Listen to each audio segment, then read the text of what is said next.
Game Theory Class 11 Video 1. In this video we're going to talk about mixed strategies. So let's begin with a definition. The first thing I'm going to do is I'm going to sort of retcon what I mean by a strategy. So we call the possible strategies available to a player their pure strategies. Everything which I've been calling a strategy so far, like A, B, X, Y, I'm going to now start calling a pure strategy. And the reason is to distinguish them from part 2 of this definition, which is mixed strategies. So a mixed strategy is an assignment of probabilities to each pure strategy. The idea behind a mixed strategy is it's not always in a player's best interest to just choose one strategy.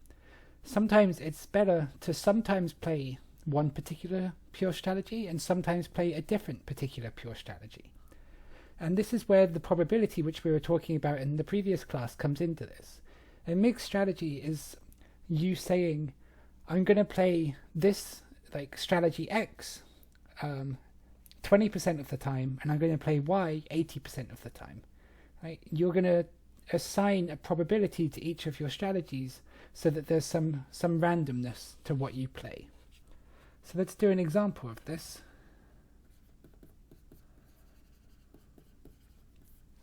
Maybe the matching coins.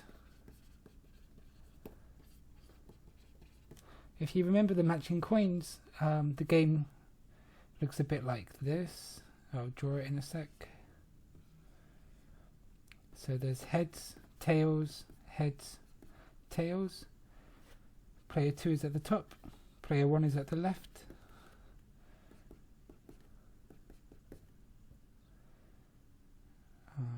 And the payoffs are like this. Okay. Well, the pure strategies for player 1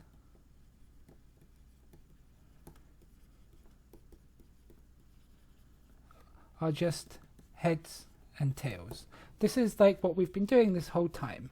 The pure strategies for player 1, heads and tails. Okay? And similarly, the pure strategies for player 2 are heads and tails as well. But if we try and analyze this game, you see that it doesn't really make sense for player 1 to always choose heads or always choose tails. Like if player 1 is always going to be choosing heads, okay, then player 2 will pick up on this fact. And if they play repeatedly, player 2 is going to learn that the best thing they can do is to play tails. And then they'll win every time. So player 1 isn't going to always do the same thing. Maybe player 1 decides to try and do a mixed strategy. So a mixed strategy for player 1 could be something like play heads 1/3 of the time and play tails 2/3 of the time. So sometimes they play heads, sometimes they play tails. Okay, this is a mixed strategy for player 1. And mixed strategies, they seem a bit more confusing, but there's certainly a natural thing to consider, right?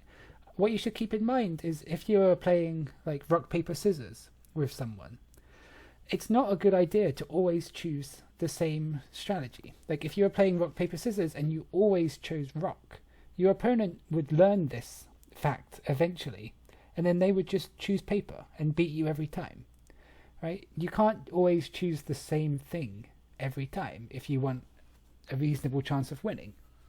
So instead you switch it up. Sometimes you play rock, sometimes you play scissors, sometimes you play paper. And that's a mixed strategy. Okay? We denote this mixed strategy by putting the numbers next to the pure strategies. So for example, like this. This is how we denote the mixed strategy, just by doing that. Yeah? And I could add a mixed strategy for player 2.